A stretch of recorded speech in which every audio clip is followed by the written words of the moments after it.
Vamos ao relato de hoje, que é o Grimório de minha avó. Vamos ver do que se trata. Olá, Ana, tudo bem? Tudo jóia. Pode me chamar de Fulana. Atualmente, tenho 26 anos e sou engenheira civil. O que irei relatar aqui são relatos reais, são fatos que aconteceram enquanto a minha avó era viva. Se houver nomes, estarão todos trocados. A minha avó, Maria, era bruxa branca. Todos do bairro iam até ela para pedir milagres, pois a mesma era considerada bruxa pela quantidade de milagres que ela mesma fazia acontecer. Uns a consideravam bruxa branca, pois ela só fazia o bem. Outros a chamavam de santa. Minha avó nunca revelou a sua idade para ninguém. Nem mesmo o meu pai sabia a idade dela. Porém, quando completei os meus 14 anos, ela decidiu partir. Eu lembro-me bem daquele dia. Ela estava ótima. Me chamou num canto e disse: Fulana, eu quero que saiba que este dom que atualmente me pertence, um dia irá pertencer a você. Basta você querer e o dom virá até você. Confesso que eu não entendi nada e eu fiquei com cara de pata-choca. Ela, rindo ao perceber que eu fiquei literalmente boiando, ela citou: Calma, você irá saber do que eu tô falando daqui a alguns anos. E quando menos perceber, o dom literalmente chegará até você.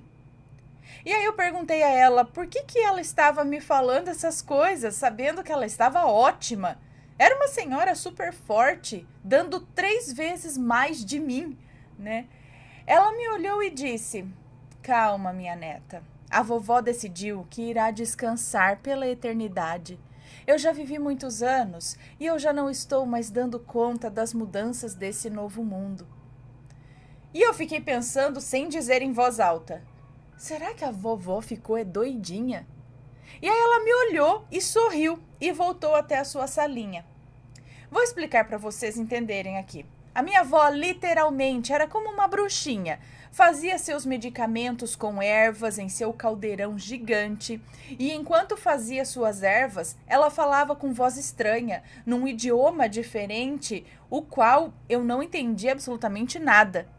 Eu sempre fui muito apegada à minha avó e saber que a mesma poderia partir a qualquer momento, eu saberia que do meu coração ela levaria junto um pedaço. Eu sabia, né, que do meu coração ela levaria junto um pedaço. Então, em 22 de novembro de 2009, ela me chamou na sua salinha para fazer ervas e me disse: Querida, hoje é o último dia de sua avó. Mas antes eu quero lhe dizer uma coisa. Eu tenho um grimório e ele será seu. Porém, não o darei neste exato momento porque eu sei que você sozinha irá encontrá-lo. Para ser sincera, eu nem sabia o que era eu nem sabia o que era um grimório. E aí eu voltei para o meu quarto. Umas 4 horas depois a minha avó partiu para descansar na eternidade. E eu sofri muito. Acabei me esquecendo de tudo que ela havia dito, sobre dom, grimório e tudo mais. A causa da morte dela? Não teve causa alguma. Os órgãos estavam em perfeito estado, o corpo saudável. Literalmente ela se foi como ela disse que iria, somente quando ela decidisse descansar. Todos do bairro, principalmente os mais antigos, disseram que ela quem escolheu a própria data da morte, pois, segundo eles, ela era uma santa. Outros pensavam diferente, que ela, por ser bruxa, estava hibernando. Eu confesso que eu não entendia nada. Então, passou uns dias, fui mexer na salinha da minha avó, escondida, pois os meus pais não queriam que eu entrasse lá. Mas como eu era curiosa, não dei o braço a torcer. Olhei tudo, não vi nada demais. E quando estava saindo para poder ir brincar, escutei um psiu.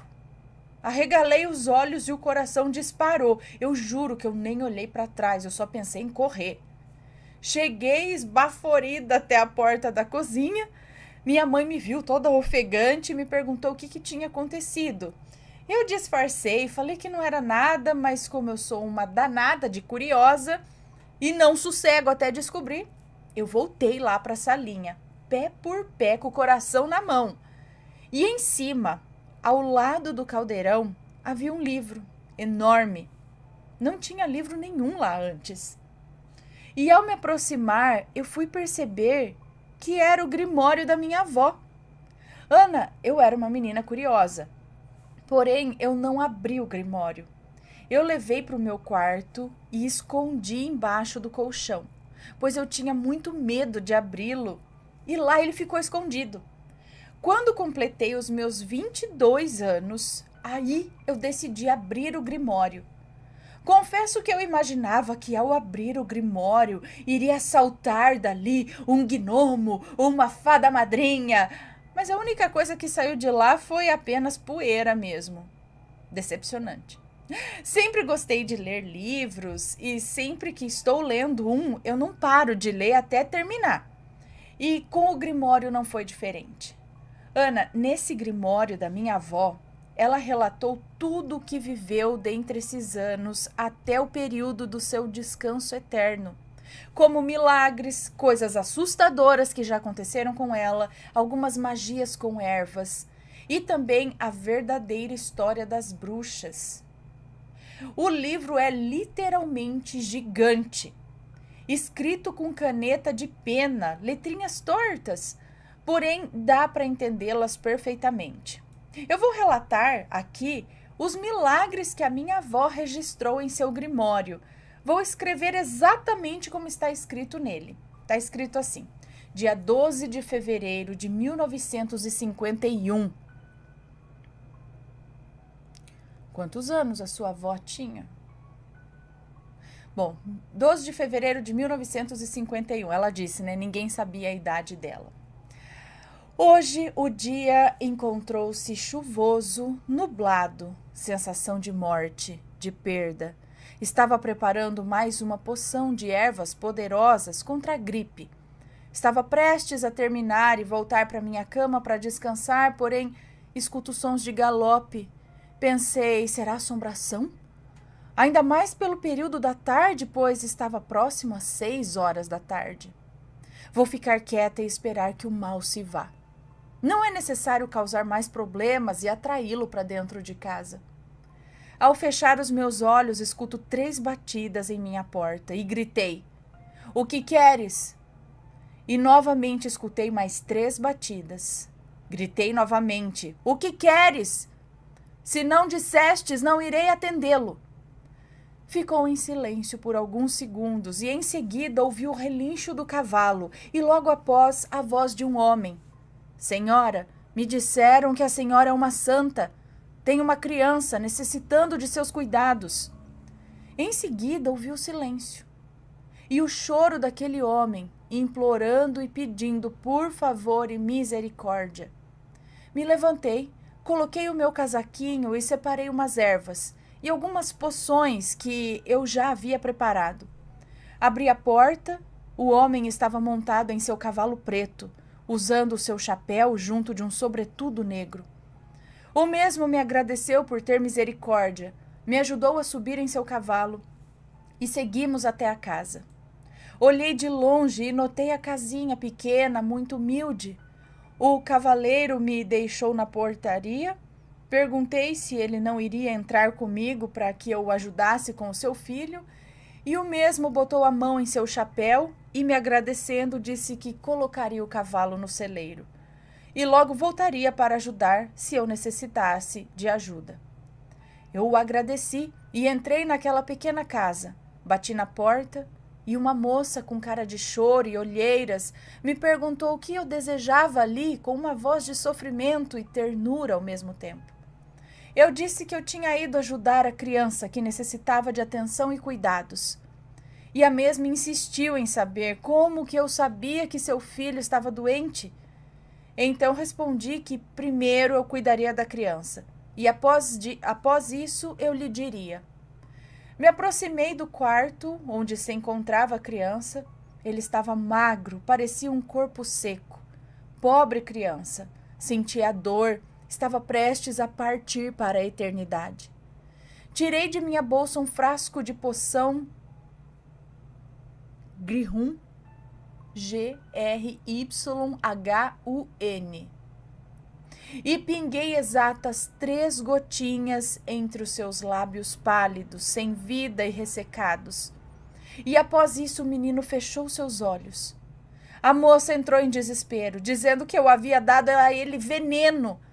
Segurei em suas mãos e disse: seu marido não me procurou à toa. Ele me procurou por um motivo. Eu faço milagres. A moça me olhou assustada e disse: que marido, senhora?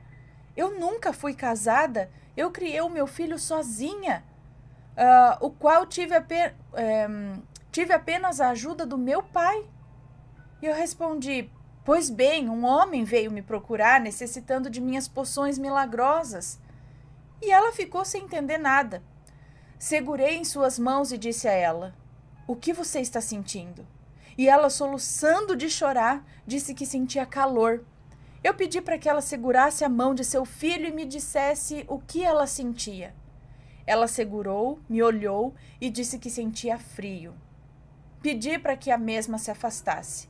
Coloquei a mão esquerda sob a testa do menino e com a mão direita a posicionei em seu peito, sentindo o coração. E ali fiz a minha oração em língua tebana. Uns minutos após, pudemos notar que o menino estava ficando corado e suas mãos quentes. Então perguntei para a moça o que havia acontecido para que seu filho ficasse daquela maneira, e ela, em prantos, mencionou que não sabia. A mesma, ao notar seu filho sair do estado de palidez, começou a chorar de felicidade, sem conter as suas lágrimas maternais, me agradecendo, dizendo que eu fui uma santa. Perguntei para a moça: aquele senhor que vistes a me procurar seria seu irmão? E ela, sem compreender, disse: não, somos apenas nós dois. Meu pai se foi para a eternidade há poucos meses, nos deixando sozinhos. Desconfiada, citei. Por acaso seus pais ou seu pai andava com um cavalo negro, usando chapéu e sobretudo? E ela afirmou com a cabeça, confirmando que sim. E eu fiz uma oração em nome daquele senhor, para que Deus o enviasse para o paraíso. Após terminar a minha oração, estava me preparando para ir embora quando da porta daquela casinha olhamos para a porteira e lá estava ele, em cima de seu cavalo negro. E pudemos ouvir o relincho do cavalo e o mesmo saindo galopando. Foi uma sensação de paz, eu me senti privilegiada, pois até mesmo após a morte eles ainda me procuram, por conta da confiança. Após esse dia, o menino voltou a comer, engordou e se encontra forte. Voltei mais vezes para visitá-lo e, na minha última visita, perguntei para a mãe do menino se ela realmente não sabia a causa da doença do seu filho. Ela mencionou que não sabia de fato. Então relatei a ela que, após colocar a minha mão na testa de seu filho, junto de seu coração, eu senti, e que diante de uma comida dada ao menino, havia maldade, pois a comida não era para o menino. Por isso ele não morreu, mas iria ficar daquele jeito até morrer, de cama e sofrendo. A comida era feita especialmente para ela. Mas quem recebeu a comida foi o menino. E quem havia dado essa comida, somente ela saberia. Ao chamar o menino, ela perguntou quem havia... somente ela... E quem havia dado essa comida, somente ela saberia. Ao chamar o menino, ela perguntou quem havia lhe entregado a comida. E o mesmo, na inocência de uma criança, respondeu: foi a vovó Juju. Então a moça chorou muito, foi até a casa de sua madrasta perguntar o porquê, mas ela chegou tarde demais, ou não, pois a madrasta havia se engasgado com um pedaço de pão, tendo assim de volta todo o mal que ela causou ou tentou causar. Ou seja, morreu? Acho que morreu. Enfim, Ana, desculpe se não teve nada de sobrenatural. Porém, se tiver mais interesse, estou mandando outros relatos do Grimório, com os seguintes títulos. Ah, tem vários aqui. Ok, um beijo para você, muito obrigada. E aí, então, ela ajudava as pessoas com suas ervas, seus remédios caseiros, isso por muito tempo, né? Porque isso aconteceu em 51 e ela faleceu em 2009? É isso? Não, é. Né? Mistério, mistério. Quem aí herdou um grimório de vovó ou de mamãe? Diga aí nos comentários. Conhecem alguém desse tipo? Alguma? A gente conheceu, sim, no passado, só que a gente não chamava de bruxa, a gente chamava de benzedeira, parteira, essas coisas, né? Então, e quem aí conheceu ou recorria a uma delas quando mais novo ou ainda o faz? Deixa aqui seus comentários, suas opiniões, e se tem uma história parecida, manda pra gente.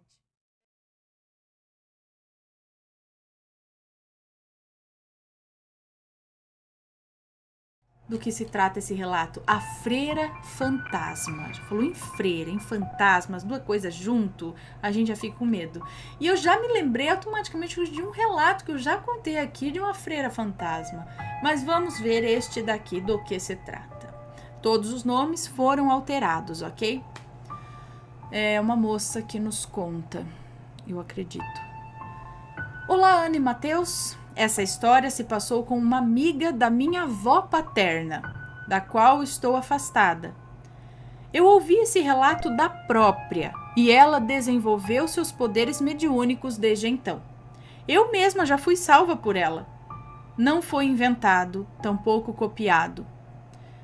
Olívia, a tal amiga, quando era criança, era uma menina muito meiga e simpática, porém muito tímida. Em meados de 1950, estudava em um grande colégio no estado de São Paulo, regido pela Igreja Católica Apostólica Romana. Ou seja, as normas da escola se baseavam nos dogmas católicos. Ela sempre vivia acanhada e nos cantos da escola, principalmente nos corredores da escola. Porém, sempre que era pega pela Madre Rosana, ou qualquer uma das irmãs, era enviada logo para a diretoria para receber as punições. Algo muito comum na época. Era uma escola grande em termos de metragem, porém o convento ficava colado à escola, então as freiras sempre estavam espalhadas. Um belo dia, Olívia, cansada das aulas de matemática que ela detestava, principalmente se tratando no que seria hoje a 4ª série, ela resolveu explorar a escola. Não pensou na possibilidade de encontrar nenhuma freira, já que a mais rígida delas não aparecia há um tempo. Não importava o quanto ela andasse por ali, ela nunca conheceu todos os lugares. Naquele dia, ela resolveu explorar o corredor da diretoria, em que se encontrava a sala da Madre Rosana, junto com a sala das freiras e a sala dos professores. Já era fato para ela. Se alguém visse ela passeando em horário de aula, era castigo na certa, ajoelhar no milho e tudo mais. Mas teimosa como era, continuou. Continuou à procura da sala de armários das freiras, um lugar que era uma lenda para os alunos por conter coisas também íntimas das irmãs, né? Um paralelo aqui, todas as freiras que viviam no convento ao lado, elas tinham um armário dentro do colégio, que era numerado com um número que só a dona do armário sabia. Assim facilitava a transferência de materiais de ensino religioso ou outros materiais diversos, já que as freiras também eram responsáveis pela administração interna. Mas como ali também ficavam trancados os objetos íntimos, a freira só sabia a numeração do seu próprio armário, para evitar possíveis bisbilhoteiros. Bem, enquanto andava pelo corredor, bem extenso por sinal, avistou ao longe a irmã Sirena, que era a freira mais rígida da paróquia, se me permite o trocadilho. Logo que a viu, saiu correndo o mais rápido que podia. Ato falho. Logo a irmã Sirena a viu e gritou: Olívia, venha já aqui. Não pense que vai fugir, mocinha. Olívia teve que voltar e, de cabeça baixa, atravessou todo aquele corredor, gerando uma grande vergonha. Um momento embaraçoso em que você atravessa uma distância considerável para encontrar alguém que está do outro lado. O curioso é que a irmã estava com um semblante completamente diferente dos outros dias. Estava não exatamente feliz, mas com um ar pacífico. O usual era uma mulher bronca, de aspecto malcriado e que judiava das crianças. Mas nesse dia não. Sirena estava calma.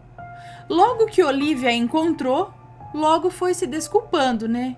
Irmã, me perdoe, não conte pra madre que eu estava nos corredores e eu juro que eu nunca mais vou matar a aula.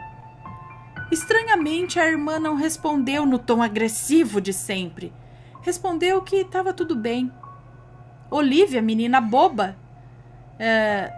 Não, ela disse o seguinte: Olívia, menina boba, eu preciso de um favor seu. Um favor que só uma menina especial como você poderia fazer. Diga, irmã, qualquer coisa. Vá até a Madre Rosana e diga que eu pedi para informar que o número é o número 200. Assim que a freira pediu o favor, logo se apressou e entrou na sala dos armários. Então, para passar o recado para a madre, ela teria que atravessar todo o resto. Assim que a freira pediu o favor, Olívia, logo se apressou e entrou na sala dos armários. Então, para passar o recado para a madre, ela teria que atravessar todo o resto do corredor e entrar na sala da madre. E o que ela pensava era como ela iria explicar que a irmã pediu o favor, sendo que ela estava supostamente em sala de aula. Mesmo assim, pensou que poderia ser pior se ela não fosse. E foi. Enfrentou todo o corredor com o coração a mil. Quando chegou na porta da diretoria, bateu para entrar. A Madre Rosana abriu a porta. Menina, o que faz fora da sala? Não vê que estou em reunião com as senhoras do convento? Madre, a irmã Sirena pediu para eu te dar um recado. Ela não disse para o que era, somente pediu para eu avisar que o número dela é o 200. Assim que ela ouviu o recado, arregalou os olhos e fechou a porta para contar para as outras freiras. Olívia, sem entender nada, esperou o sino tocar para voltar para a aula. Quando voltou, a professora que iria lecionar a próxima aula disse a Olívia que a madre pediu que no final do dia fosse urgentemente conversar com ela. De novo, sem entender nada, esperou o final do dia e foi. Atravessou toda a escola novamente. Passou pelo corredor e bateu na porta da diretoria. A senhora pediu que me chamasse com urgência? Sim, entre, menina. E assim que ela entrou, a diretora explicou que estava em uma reunião importantíssima com as freiras, para que elas pudessem descobrir qual era o número da irmã Sirena, já que alguns dos números estavam vagos, porque elas precisavam abrir o armário com urgência. Uma breve explicação aqui. Eram mais ou menos 240 a 250 armários. Alguns deles tinham dona, e como dito, a dona só sabe o número do próprio armário. E outros estavam vazios, sem dona. As freiras só podiam solicitar a chave à companheira.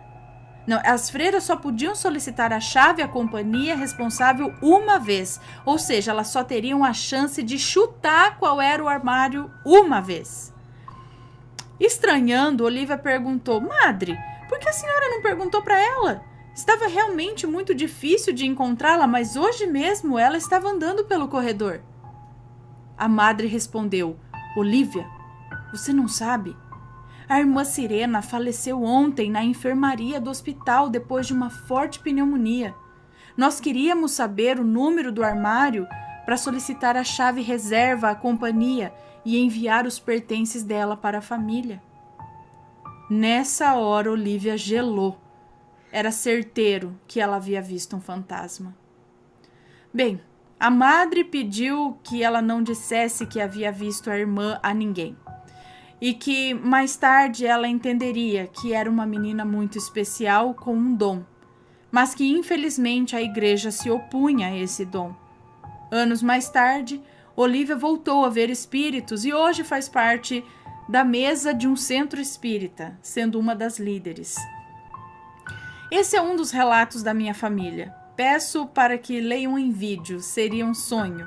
Já enviei um e continuarei enviando outros. Amo o trabalho de vocês, desenvolvi minha mediunidade a partir da curiosidade pelo sobrenatural. Obrigada pela atenção, um abraço. E um beijo para você, muito obrigada por essa história. Então a madre viu. Será que já não foi a madre que colocou de alguma forma na cabeça dela para ela sair da sala de aula e andar por lá? Então ela encontrou no corredor, sozinha ali, para dar um recado, já que talvez tenha visto que ela já tinha essa sensibilidade. Aí ela não estava brava, ou pelo menos acho que ela caiu na consciência depois que desencarnou, falou, meu Deus, eu era muito brava, deixa eu ser mais branda, pelo menos no pós-vida, vida encarnada, né? Ou ela viu que continuava, né? Falou, Laia, continua, né? Deixa eu anotar aqui que está contado este relato muito interessante e eu espero que vocês também tenham gostado do relato.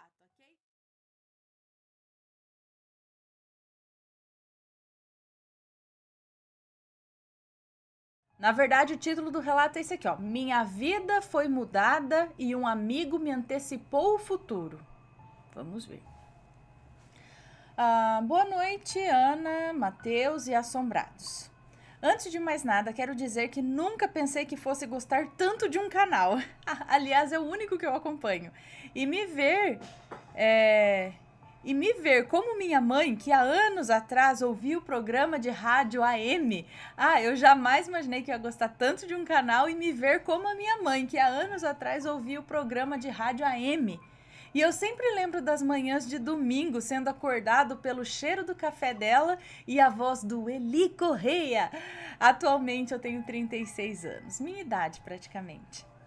Acredito que o relato seja um pouco longo e se tiver algum nome será trocado. Muito obrigada.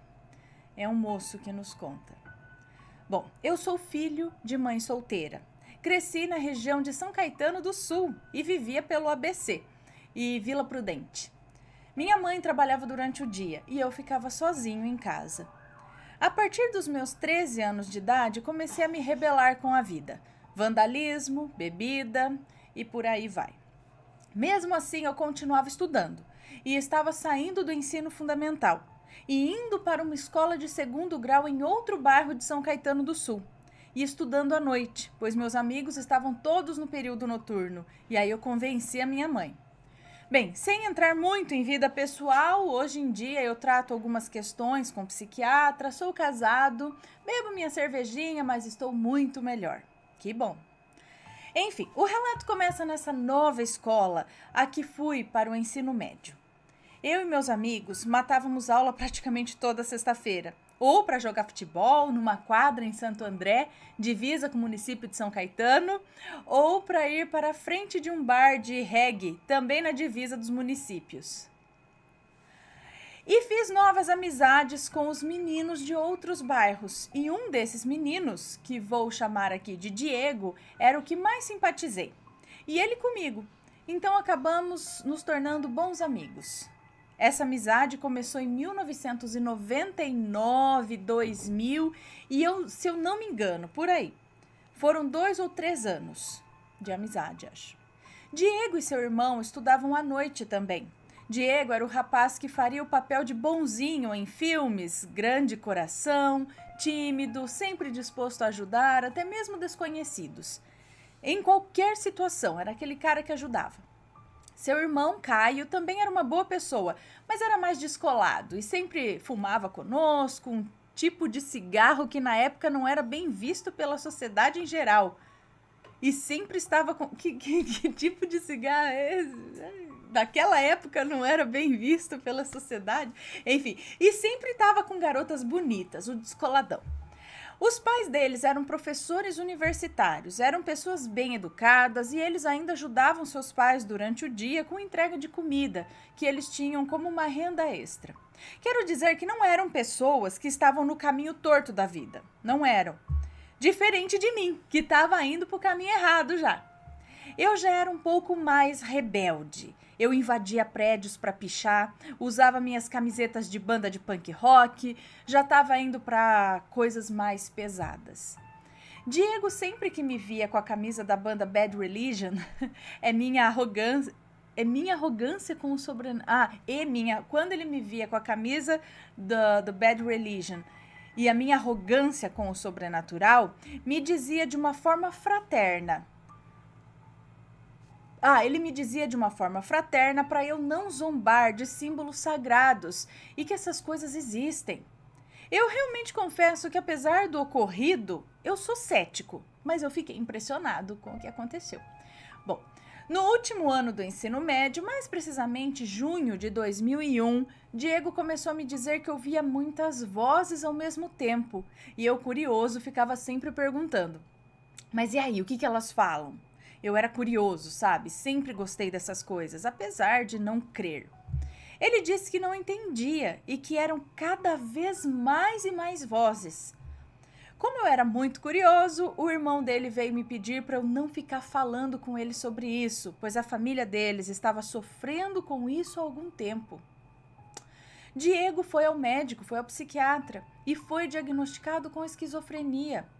O médico, inclusive, perguntou se ele estava usando drogas, mas ele não usava. Passei a vê-lo na escola como um zumbi, anestesiado pelos medicamentos antipsicóticos, antidepressivos e vários outros. Aí eu percebi que a coisa era sério mesmo.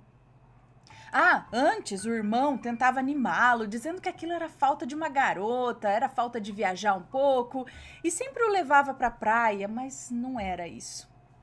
Diego continuava atormentado com as vozes, mesmo em ambientes como praia, festas, etc. E ele estava realmente definhando. Seu semblante era de cansaço, de não aguentar mais os remédios e as vozes. Agora o ponto-chave aqui. Em julho de 2001, isso aconteceu, isso eu me lembro bem, em julho de 2001, porque eu fiquei marcado por isso, então eu lembro. Eu estava como se fosse no terceiro B e o Diego estava no terceiro C, terceiro colegial B e o Diego no terceiro colegial C. G. Nossa, G? Eu estava no terceiro B e o Diego no terceiro G. Uma sala no andar de cima e a outra no andar de baixo. E seu irmão no segundo ano do ensino médio. Diego entrou no segundo ano. O irmão não era mais velho? O Diego era... Peraí, agora fiquei perdido. O Diego era... Bom, enfim. Diego entrou na minha sala com aquele jeito de zumbi, a sala lotada, umas 40 pessoas mais ou menos, aula de história, todos prestando atenção em silêncio. No noturno o pessoal era mais velho, sabe? Então... E ele parou em frente à lousa e ficou em pé por alguns minutos, sem ninguém falar nada, assim como o professor que parou de falar esperando alguma coisa. Eu me levantei e o chamei para fora da sala, enquanto o professor viria atrás de mim me perguntando se eu havia dado alguma coisa para o Diego. Olha a minha fama, se eu tinha dado alguma droga para ele. Olha a minha fama. E ao falar comigo, o Diego me disse que ouvia as vozes dizendo o meu nome. E estava desesperado, porque eram vozes gritando e que ele entendia que eu ia ter uma reviravolta na minha vida, para eu tomar cuidado. Depois disso, Diego foi afastado pela família para cuidar desse problema e eu não o vi mais. Em outubro desse ano de 2001, dia 25 de outubro, eu entrei para a vida delinquente de vez. E com mais 2 amigos do meu bairro, amigos entre aspas, eu fiz a maior besteira da minha vida. A partir daí tudo mudou. Eu precisei mudar. Eu fiquei me mudando de cidade por anos, vivendo com uma irmã aqui, outra em outro lugar. A minha vida virou um inferno. Eu passei a ter crises de ansiedade, pânico intensas, coisa que eu achava que era frescura dos outros. Esses meus amigos foram presos. Ana, não dá para escrever tudo o que eu passei, mas quando eu caí na real, estava metido com drogas pesadas, detido, e foram anos me escondendo da vida, sem ver a minha mãe direito, escondido, ameaçado de morte. Eu fiquei anos sem sair de casa ou fazer qualquer amizade. Eu estava largado, pensando até em pôr um ponto final na minha existência. Paguei pelos meus atos. Foi a pior fase da minha vida. Já se passaram 19 anos, nunca mais tive a vida como era. Nunca mais vi as pessoas dessa época, nunca mais vi amigos de infância. Porém, hoje eu sou casado há 12 anos, tenho meu apartamento, estudei, viajo com a minha esposa pelo menos uma vez por ano. Para quem achava que eu não passaria dos 20 e poucos anos, minha vida está ótima. De vez em quando, exagero na cervejinha, mas sem drogas. Sempre com psiquiatra e com terapia. Sobre o Diego, o que soube por uma pessoa em rede social é que depois daquilo ele perdeu o 3º ano. Ele teve que repetir e passou a frequentar um centro kardecista, onde se encontrou e não toma mais remédios e é uma pessoa feliz, sem aquele semblante de cansaço, de tristeza. Desculpe se ficou longo e se não me fiz entender. Parabéns por sua família, você é muito cativante. A pausa dramática para ler alguma coisa durante os relatos, apesar de inconsciente, é muito charmosa. Muito obrigada. Se alguém puder opinar sobre esse relato, eu já agradeço, pois eu sou muito cético e ainda vejo que tudo pode ter explicação e que o meu amigo disse foi apenas uma coincidência. Beijo, Ana, abraço, Matheus, vida longa a toda a sua família. Aqui é só pra gente, dá licença.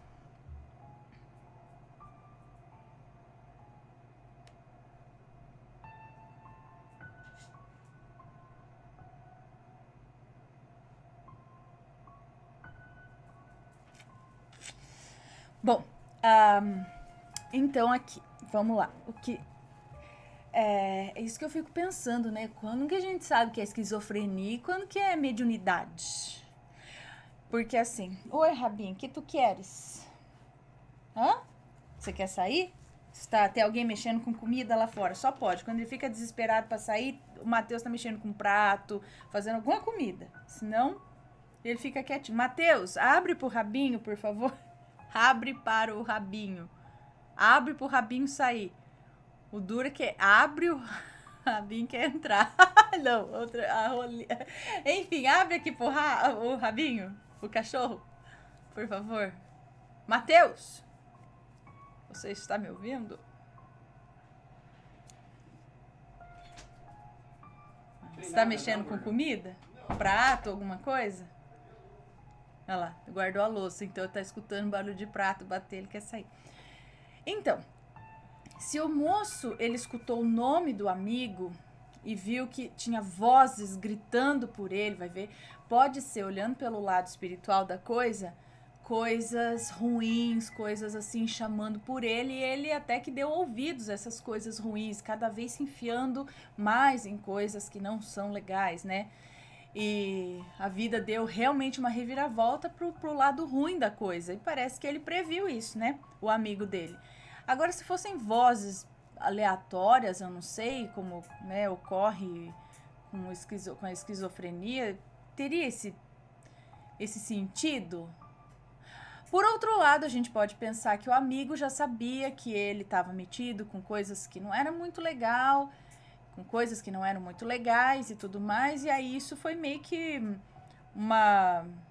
as vozes, a própria mente dele, criou um futuro que não era assim tão difícil de imaginar para quem tá indo pelo caminho torto, entendeu? Não sei, mas tendo em vista que hoje ele não toma mais remédios e sim segue no centro kardecista, acredito que o que ele tinha era mediunidade e aí foi mal interpretada como esquizofrenia e tratada de uma forma que não era legal para ele. Na verdade, o que ele tinha é realmente essa sensibilidade de ouvir vozes.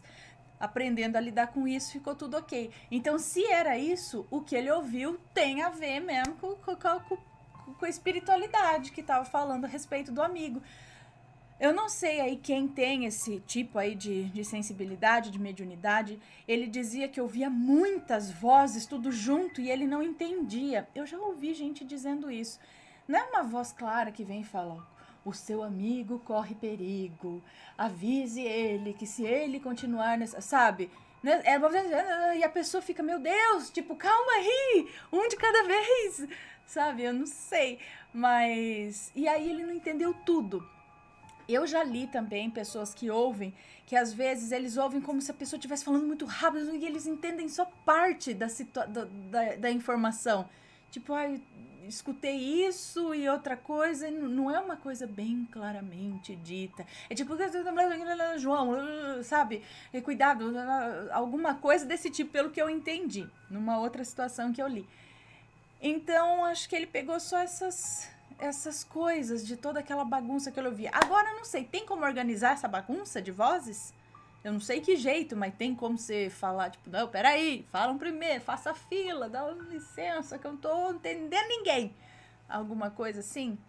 Porque, pelo jeito, ele aprendeu a lidar com isso. Se agora ele tá bem, não sei o que, sei lá o que foi feito.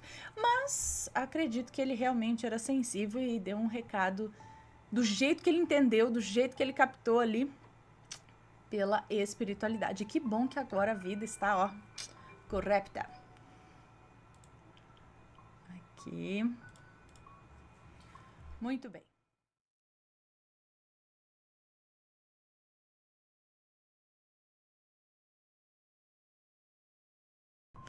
Não, mas era o 8º andar também, não era? Daquele lá que a criança caiu do apartamento, morreu, e ela vê a criança. Ah, esse é senhora, aquele é criança. Bom, vamos ver. Olá, Ana. Como é nome fictício, pode me chamar de Chris Evans. Ai, que chique. Estou contando um relato curtinho que aconteceu comigo, que pode ter sido algo sobrenatural ou apenas coincidência, mas que acho divertido contar para as pessoas.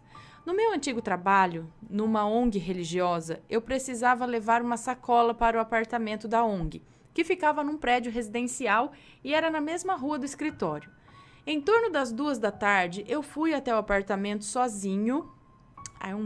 Fui para o apartamento sozinho, entrei no edifício, peguei o elevador até o 7º andar, que não tinha moradores. O único que morava por alguns dias naquele andar era um padre, que se hospedava no apartamento da ONG por uma semana ao mês.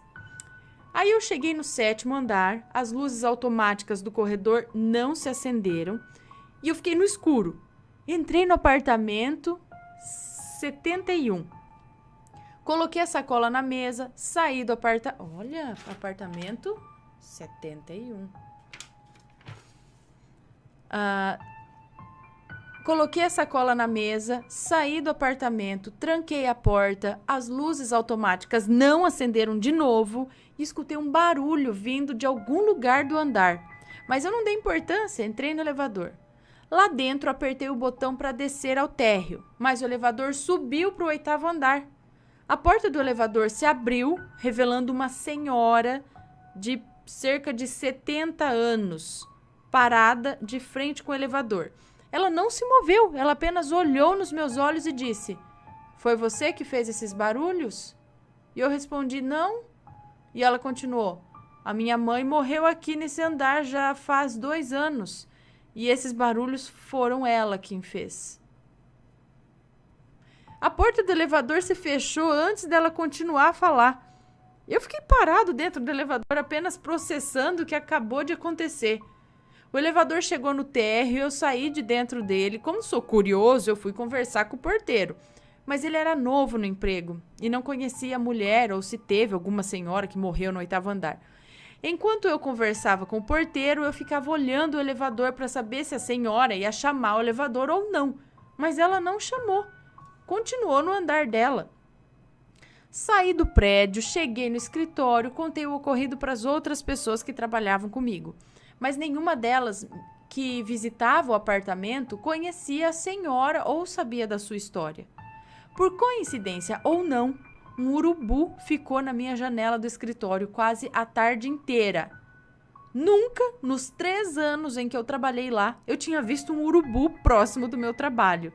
E eu fiquei me imaginando naqueles filmes de terror que sempre acontece algo de estranho. Ai, eu fiquei morrendo de medo do bichinho. Poucos dias depois, naquele mesmo apartamento, uma senhora do 8º andar foi encontrada morta dentro do seu apartamento. Mas eu não soube os detalhes, pois por causa de troca de gerência eu fui demitido alguns dias antes do falecimento da mulher e fiquei sem saber de todos os detalhes do ocorrido. É só isso, Ana, por mais que seja uma história simples, é divertido. Interessante quando acontece com essas coisas estranhas, quando acontecem essas coisas estranhas com a gente. Estou sempre disposto a presenciar eventos estranhos e leves como esse, ou ser sacaneado por senhoras malucas. Até algum próximo relato. Até, obrigada. Então, estranho, né? Muito estranho essa senhora aí, meio... Como que ela soube? O barulho não foi no 7º andar? Que tipo de barulho? Ela escutou no 8º?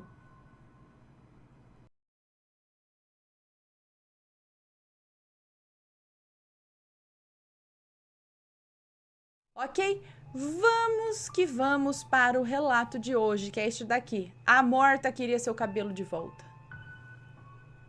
Oi, Ana Paula, meu nome é Fulana, mas pode me chamar de Fulana. Ai, que ansiedade. Tenho vários relatos para te contar. Ainda não sou membro, mas só agora descobri como faz para se tornar membro. Prometo que a partir do mês seguinte serei associada. Que legal, obrigada. Bom, esse relato é do ano passado, tá? Moro em uma cidade do interior do estado de São Paulo. Eu tenho curso superior e pós-graduação. Estou prestes a aposentar. Eu trabalho com educação. Mas peço que conte o meu relato, pois é verdadeiro e aconteceu comigo mesmo há cerca de uns 10 anos atrás. Vou trocar os nomes, pode ler tranquilamente, ok? Ok, muito obrigada. Aqui vai então o relato. Bom, sempre me senti atraída pelo sobrenatural. Desde os 13 anos frequentei centros espíritas por necessidade. Eu tenho sensibilidade. Trabalhei como médium de incorporação em centros de mesa branca e também na Umbanda. Sempre fui muito estudiosa, frequentei diversas religiões, fui católica batizada, fui espírita, fui Hare Krishna, fui budista, frequentei Seishonoye, batizei-me em diversas igrejas de denominação evangélicas, igreja de Mormons. Enfim, eu sempre busquei a Deus em todas as formas. Mas finalmente cheguei à conclusão que todas têm algum ensinamento bom. Todas levam a Deus. Atualmente, me considero espiritualista, temente a Deus e nunca deixo de fazer minhas orações. Leio muito, procuro viver em paz. Porém, em todas essas minhas jornadas espirituais, desde os 13 anos, hoje eu estou com 58 anos, jamais presenciei o que eu vou relatar agora.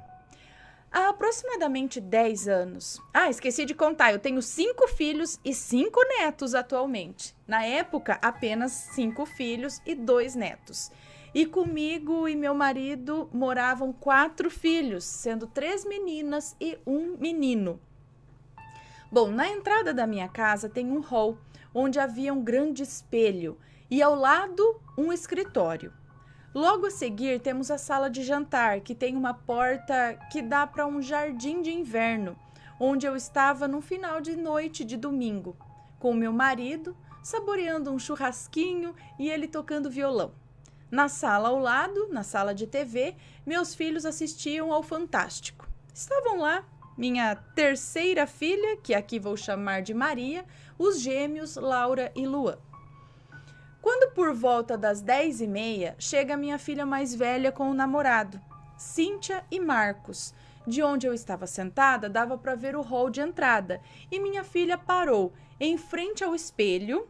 Ela é muito vaidosa, sabe? E tinha colocado um aplique no cabelo. E ficou ali mexendo nele e tal. E o namorado ao lado, esperando para poderem entrar. Até aí tudo bem.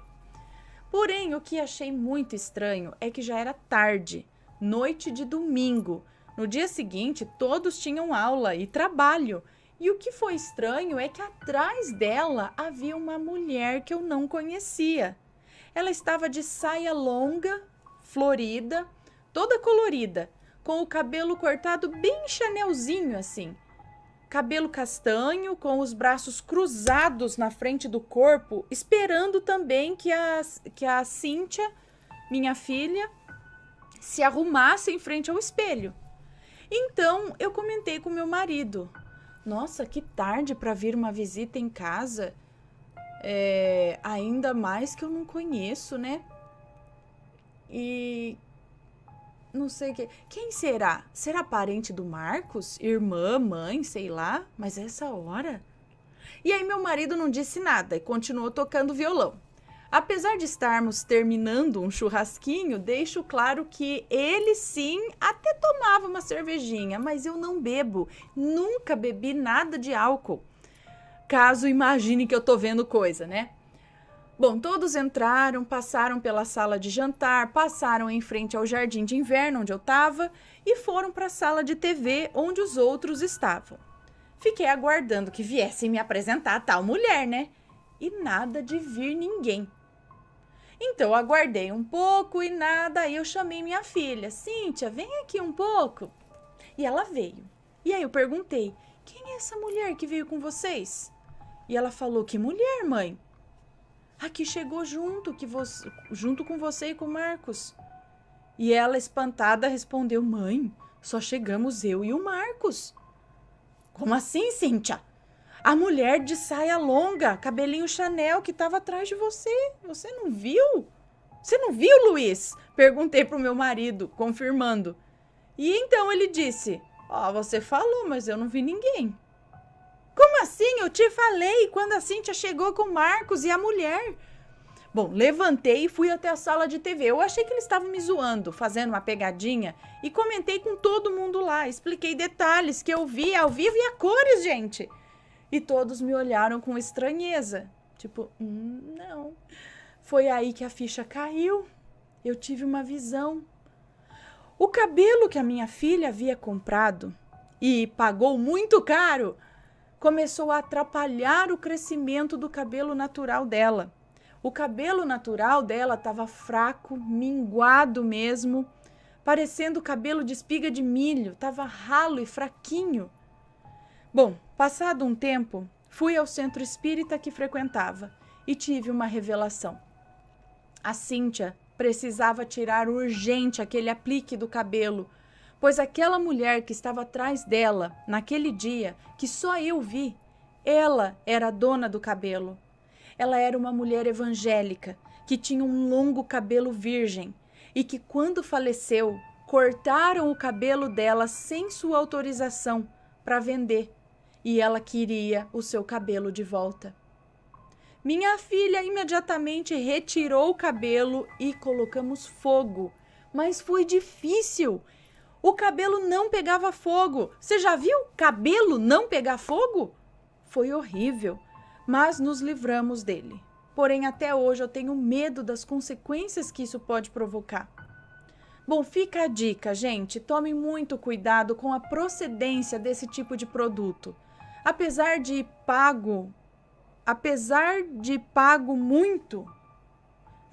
ter pago muito, mas muito caro mesmo, era sim um cabelo humano, saudável, virgem, mas que não foi autorizado a ser cortado. E a morta queria o cabelo de volta. Obrigada por contar o meu relato e em breve enviarei os demais. Um grande beijo para você e todos os assombrados. Muito obrigada, um beijo para você. Então, né, eu sei que já houve esse boato por aí em relação aos apliques, né, de cabelo natural. Falar, ai, gente, e se eu pegar cabelo de gente morta? Mas aí eles afirmam que não é cabelo de gente morta, que são cabelos que as pessoas cortam e vendem, doam, né? É esse tipo de cabelo. Mas e aí, se de repente alguém chega com o cabelo pronto lá para vender, fala e não conta a verdade, sabe? Que nem no caso, pegaram sem autorização dela, né? Ela morreu e aí cortaram, chegaram lá simplesmente. Quem que vai comprar o cabelo? Você chegar e falar, ó, minha cunhada morreu e eu trouxe o cabelo dela aqui, né? Aí eu não sei, às vezes a pessoa ia ficar já, então a gente não compra nesse sim. Então ele simplesmente às vezes falou, olha, minha cunhada cortou o cabelo aqui e ela quer vender, eu vim trazer aqui. De repente, sei lá, e a pessoa concordou e não sabia, né? E aí a gente fica meio pensando assim, com medo agora, quando vai comprar um cabelo, você fala, você tem certeza que esse cabelo aqui é de alguém vivo? Né? Porque às vezes a gente fica meio com medo. E se a pessoa quiser o cabelo, que nem no caso dessa mulher, o cabelo era muito importante para ela. Poxa, sacanagem que fizeram também, né? O cabelo representava a fé, representava ali o que ela acreditava, tudo. Aí vem alguém e corta o cabelo. Mas se eu fosse ela, coitada, ela não sabia, acho que ela morreu, ela foi atrás de quem tava com o cabelo dela. Mas eu ia atrás de quem cortou meu cabelo. Toda noite eu ia lá, você vai dar um jeito de pegar meu cabelo de volta. Agora você vai pegar. Quem mandou se cortar meu cabelo? Agora você não vai ter paz na tua vida. Olha só, gente, pessoa, fantasma... Vocês já viram, né? Se alguém fizer alguma coisa pra mim, eu vou assombrar. Eu acho que eu vou ser um obsessor depois. Bom.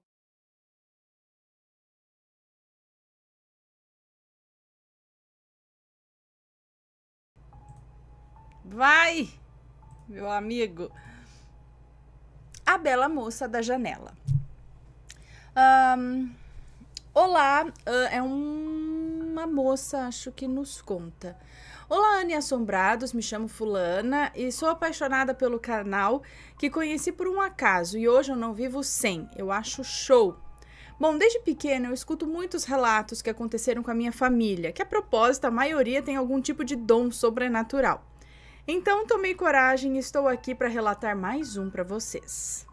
A Bela Moça da Janela. Esse relato, deixa eu só tirar o sonzinho aqui. Esse relato, essa história, aconteceu nos anos de 1970 com um amigo do meu tio. Siga tranquila, pois os nomes já estão todos trocados. Obrigada.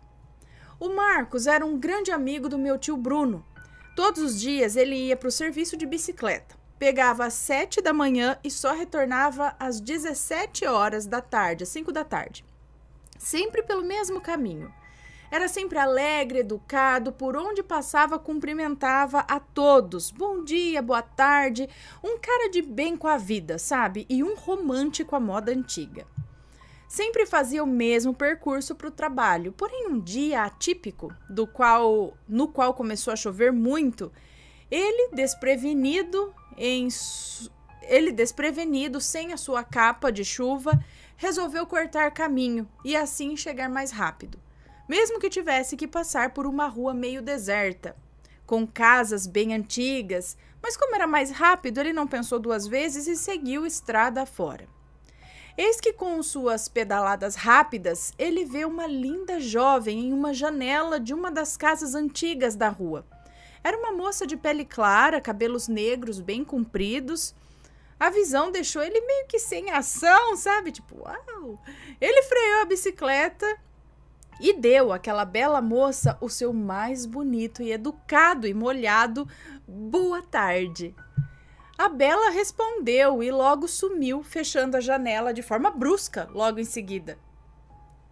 Marcos então seguiu seu caminho, mas a noite chegou e ele não conseguia tirar aquela moça dos seus pensamentos, chegando até a sonhar com ela.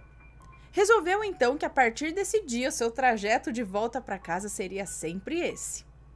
Assim Marcos fez. Todos os dias ele ia para o serviço pelo caminho de costume, mas sempre retornava pela rua da moça da janela, que para sua surpresa sempre estava lá para responder o seu galante boa tarde. Isso durou algumas semanas, até que Marcos tomou coragem, parou a bicicleta e começou a falar com a tal moça. Ele a cumprimentou como de costume e foi direto ao assunto. Disse que havia se apaixonado por ela e que gostaria de conhecê-la melhor.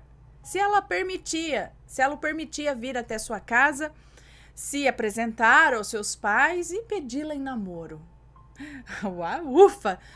Tudo de uma vez só, ele falou, de tão nervoso que estava. Nem perguntou se por acaso a moça era comprometida.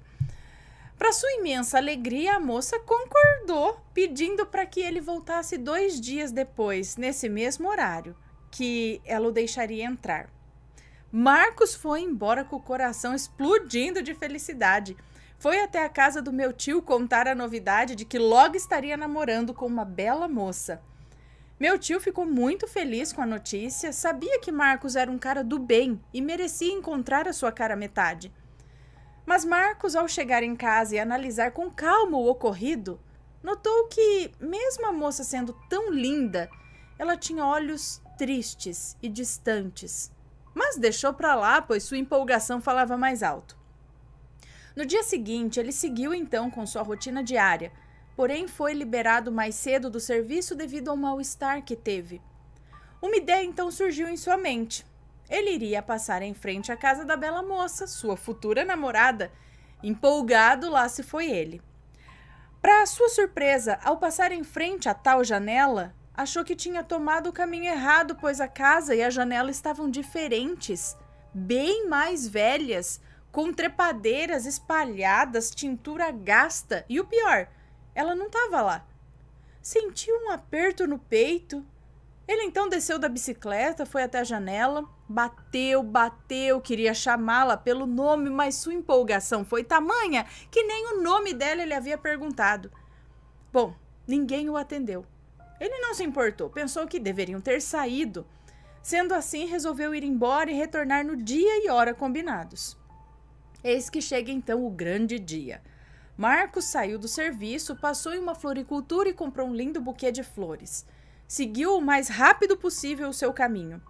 Ao chegar em frente à casa, não a viu na janela novamente. Resolveu bater no portão, que, para sua surpresa, abriu sozinho. A felicidade era tanta que não cabia nem no peito, e ele foi logo entrando. Mas logo o sorriso sumiu de sua face, pois deu de cara com uma casa totalmente abandonada, suja. Móveis quebrados e empoeirados. À sua frente estava ela, a bela moça da janela, com as mãos para trás, os olhos fixos nos dele, mas assim, passando um ódio. Seus olhos pareciam saltar faíscas. Marcos não estava entendendo nada, mas mesmo assim ele olhou para ela dizendo: "Oi, eu tô aqui, eu trouxe flores para você." E sem que ele ao menos esperasse, ela tirou suas mãos das costas, mostrando uma faca enorme, e avançou para cima dele, o golpeando sem dó no coração. Ela gritava com ódio: "Morre, maldito! Finalmente eu vou me vingar de todo o mal que me fizeste!" Para surpresa de Marcos, a faca passou através de seu peito, assim como a mão da moça que a segurava, sem lhe causar nenhum ferimento. Mesmo estando em estado de choque, Marcos começou a gritar com toda a sua força e horror. Ele não conseguia sair do lugar e ela continuava golpeando ele com ódio. Até que entraram na casa vizinhos que escutaram os gritos de horror e invadiram a casa, puxaram Marcos para fora e já na calçada perguntaram o que tinha acontecido. Todos estavam apavorados, sem saber o que fazer. Com muito custo, ele foi voltando a si e, com dificuldade, aos prantos, contou aos vizinhos o ocorrido. Os moradores se entreolharam confusos e disseram a ele que ele estava enganado. Há muitos anos não havia ninguém morando naquela casa. Ela estava abandonada. A família que ali morava foi realmente vítima de um assassinato cruel. O noivo da moça, que ali vivia, teve um surto de ciúmes devido à beleza da moça e a matou com da mesma forma que ela queria matar, com facadas no coração. Seus pais, que correram para socorrer sua única filha, também foram mortos por ele. Desde então, a casa permanece abandonada. Alguns parentes próximos colocaram à venda, mas sem sucesso. Aí sim foi que o horror tomou conta de Marcos. Como assim? Não podia ser. Ele viu a moça, ele falou com ela. Aos prantos e sem compreender nada, ele se levantou com dificuldade e resolveu ir para casa procurar ajuda para entender o que aconteceu ali. Foi atrás do meu tio Bruno e lhe contou tudo, aos detalhes. Meu tio resolveu então levá-lo ao centro, no qual a nossa avó trabalhava. Chegando lá, um dos guias lhe explicou que a moça a qual ele teve contato era um espírito atormentado e com sede de vingança, visto que seu assassino saiu impune e nunca foi encontrado. Pediu para que ele orasse muito por ela, que o mesmo ele faria. Assim a libertaria, fazendo então sua alma descansar e alcançar a luz. E assim ele fez. Depois de um tempo, sentiu uma grande paz em seu coração, como se soubesse que ela havia assim encontrado o caminho da luz. Marcos, após alguns anos, veio a se casar, mas nunca esqueceu o ocorrido e sempre se lembra daquela bela moça na janela com muito carinho. Obrigada, Ana, de coração por ler o meu relato. Peço desculpas se ficou longo. Beijos a vocês desse canal Mega Maravigold e a vocês assombrados. Espero de coração que tenham gostado. Ainda tem muito mais relatos da minha família louca e mística. Fui! Um beijo pra você, muito obrigada. Gente, ele viu por várias vezes, a menina tava com sede de vingança. E ela viu nele, como acho que ele pediu ela em namoro, sei lá. Ela enxergou nele o ex que fez isso com ela. O espírito não é capaz de chegar no outro? Tipo, ir atrás, assim, onde quer que ele esteja? Ela ficou presa na casa, aquela velha história do fantasma ficar preso no local onde morreu? Ela não podia aparecer no sonho do outro e atormentar a vida dele? Eu ia atormentar a vida do... Eu ia ser um obsessor. Ô, Laia.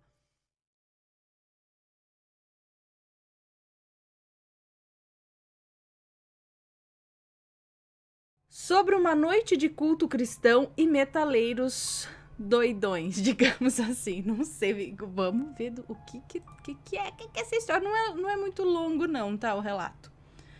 Faz tempo que esse relato tá aqui, quer ver? Esse relato é de um ano atrás, é de março de 2020. Vamos lá. Oi, Ana, tudo bem? Meu nome é Fulana, eu moro na Itália, mas esse relato aconteceu no interior de São Paulo há muito tempo. Não, aconteceu no interior de São Paulo. Há muito tempo acompanho o seu canal e sempre pensei em enviar o meu relato, então eu espero que goste. Eu cresci em uma família cristã desde pequena. E desde pequena sempre frequentei cultos, participei de atividades relacionadas à igreja. Quando eu completei 18 anos, fui morar sozinha, pois estudava e trabalhava em outra cidade. E com o dia a dia corrido, eu deixei de frequentar a igreja como antes. Porém, sempre mantive a minha fé e minhas convicções.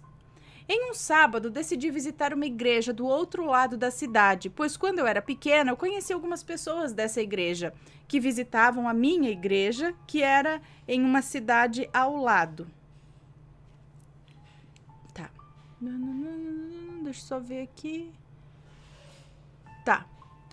Bom, porém, nesse mesmo dia, à tarde, um amigo me convidou para ir a um evento de metal, onde ele iria tocar. E como eu era nova na cidade e conhecia poucas pessoas, decidi que depois do culto eu iria ver essa apresentação, que por coincidência ficava próximo à igreja que eu iria.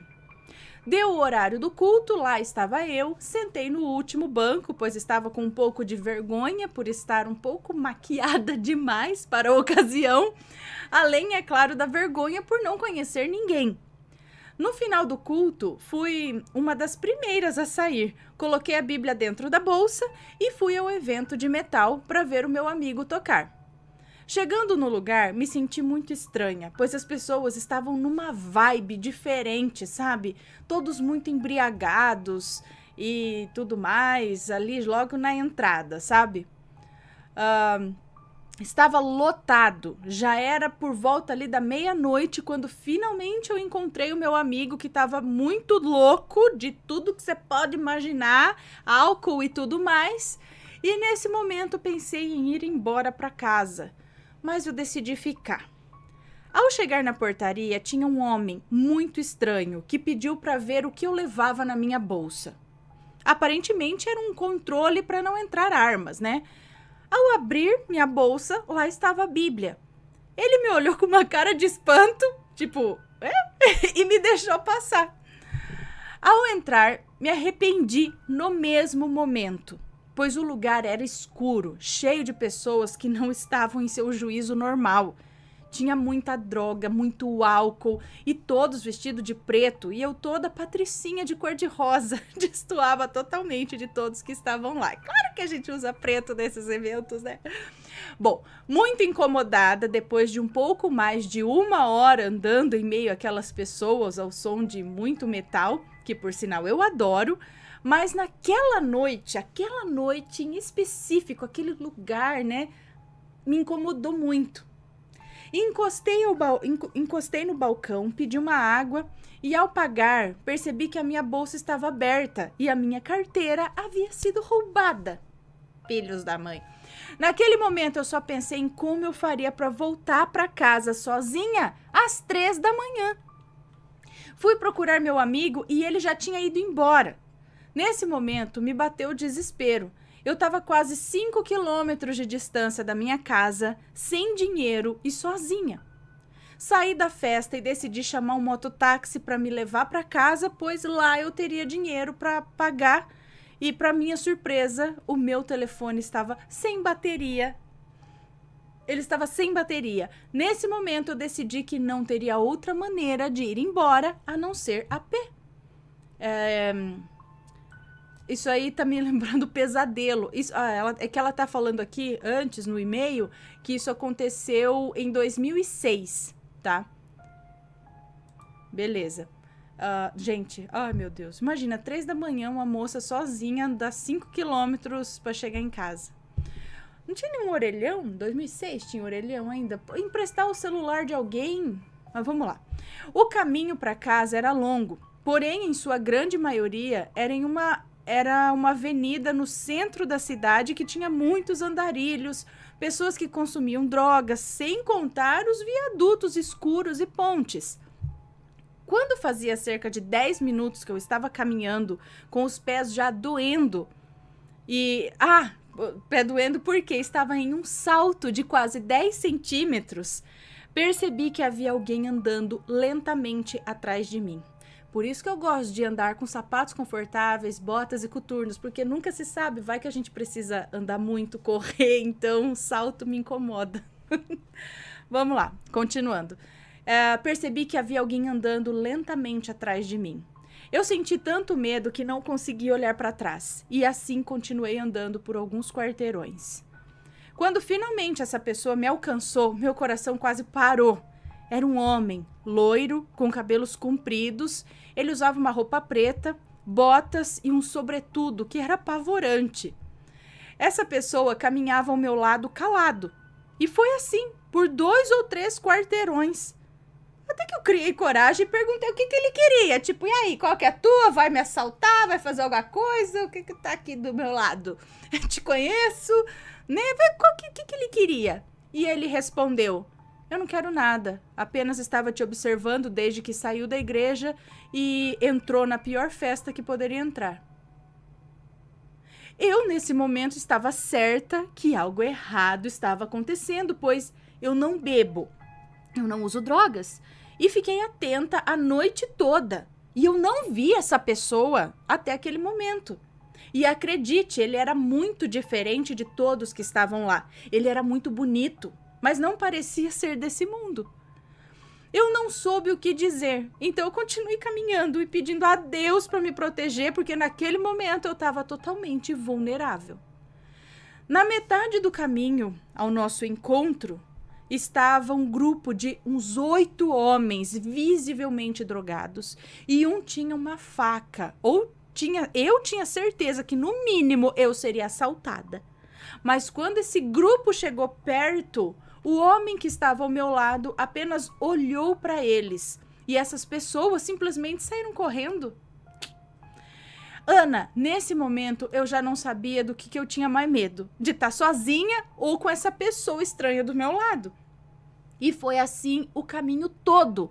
Ele quieto, sem dizer uma palavra, eu caminhando, nesse momento já descalça, com as sandálias nas mãos, quando ele simplesmente colheu minha bolsa, ele pegou minha bolsa e as minhas sandálias sem dizer nada e carregou para mim.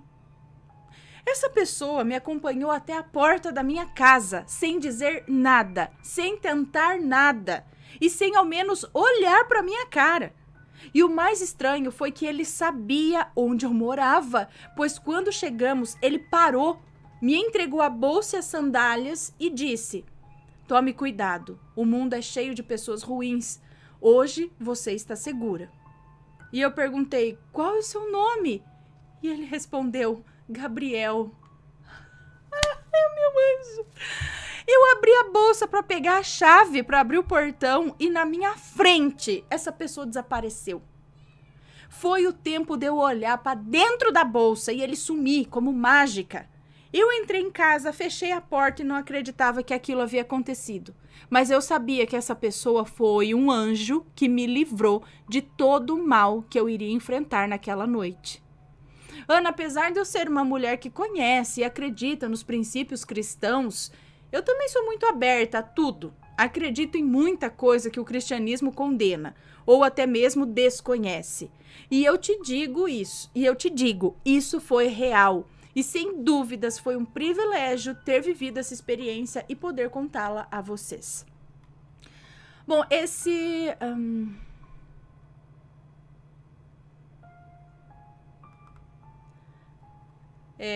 não tem problema falar. Isso aconteceu em Bauru, em 2006. E o legal é que ele estava assim, no mesmo tipo de roupa da galera lá. Ele cabeludo, né, loiro, com sobretudo preto. E ela disse aqui, aterrorizante. Como que é que ela falou?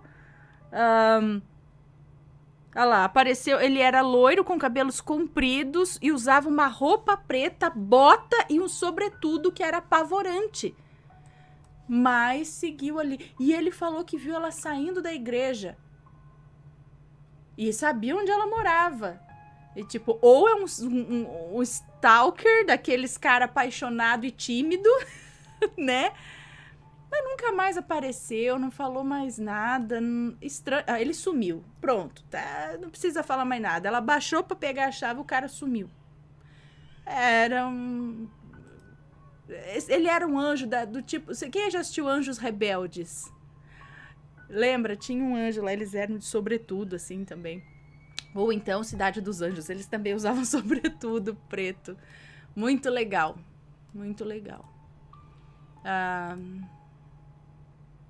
E é mais uma daquelas histórias, né? Onde o que a gente vê é só uma pessoa nos acompanhando, com uma aparência agradável.